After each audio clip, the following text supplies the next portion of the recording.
Halo semuanya, nama saya Giavi Alferi, NPM 234111060, kelas manajemen 23X. Di sini saya akan menjelaskan tentang matematika murni dan matematika ekonomi dan bisnis. Untuk matematika sendiri, itu adalah ilmu yang berkaitan dengan kuantitas, struktur, ruang, ataupun pola tertentu.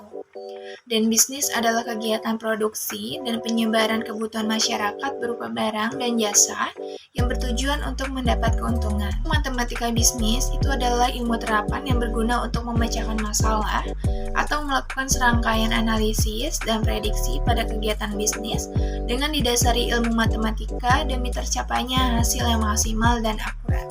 Perbedaan matematika murni dan matematika ekonomi dan bisnis yaitu untuk matematika murni itu dipelajari sebagai dasar untuk matematika terapan. Penggunaan simbol pada variabel biasanya menggunakan huruf akhir alfabet yaitu X, Y, dan Z. Untuk penggunaan sumbu P harus pada sumbu horizontal karena variabel merupakan variabel bebas. Dan untuk nilai variabel dapat berupa negatif dan positif. Untuk matematika ekonomi dan bisnis, simbolnya biasanya menggunakan nama variabel ekonominya, seperti P yaitu price, C yaitu cost, dan Q quantity. Penggunaan sumbu P dalam bidang Cartesius digambarkan pada sumbu vertikal. Untuk nilai variabelnya harus bernilai non-negatif sehingga berlaku pada kuadran pertama saja.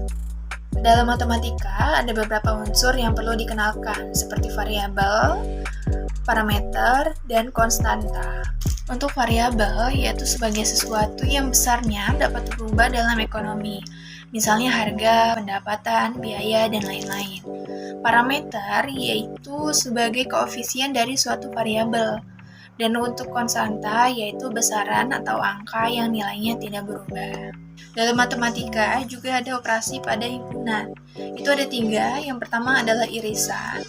Irisan 2 himpunan adalah himpunan yang terdiri dari anggota-anggota yang terdapat baik dalam himpunan yang satu maupun yang lainnya. Dan dilambangkan dengan N. Untuk contohnya seperti di gambar. Yang kedua adalah gabungan. Gabungan 2 himpunan adalah himpunan terdiri dari anggota kedua himpunan dan dilambangkan dengan U, seperti huruf U. Untuk contohnya seperti di gambar. Dan yang ketiga ada komplement. Komplement adalah anggota yang tidak terdapat pada himpunan tersebut dan biasanya dilambangkan dengan petik tunggal. Dan untuk contohnya ada seperti di gambar ya. Dalam matematika juga ada persamaan dan tidak persamaan. Untuk persamaan itu sendiri adalah suatu pernyataan bahwa dua lambang adalah sama. Biasanya dilambangkan dengan sama dengan. Untuk pertidaksamaan, itu adalah suatu pernyataan yang menyatakan bahwa dua lambang adalah tidak sama. Biasanya disimbolkan dengan lebih kecil atau lebih besar dari. Ada 3 macam persamaan. Yang pertama, persamaan definisi. Itu adalah suatu bentuk persamaan di antara dua pernyataan yang mempunyai arti yang sama.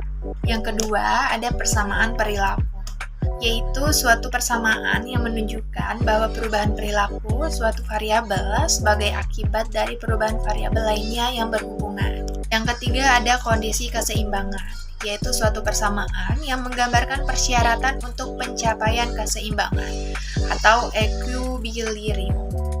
Dalam matematika juga ada 2 jenis variabel. Yang pertama endogen, yaitu variabel yang nilai penyelesaiannya diperoleh dari dalam model. Yang kedua ada eksogen, yaitu variabel yang nilai-nilainya diperoleh dari luar model atau sudah ditentukan berdasarkan data yang ada atau tetap.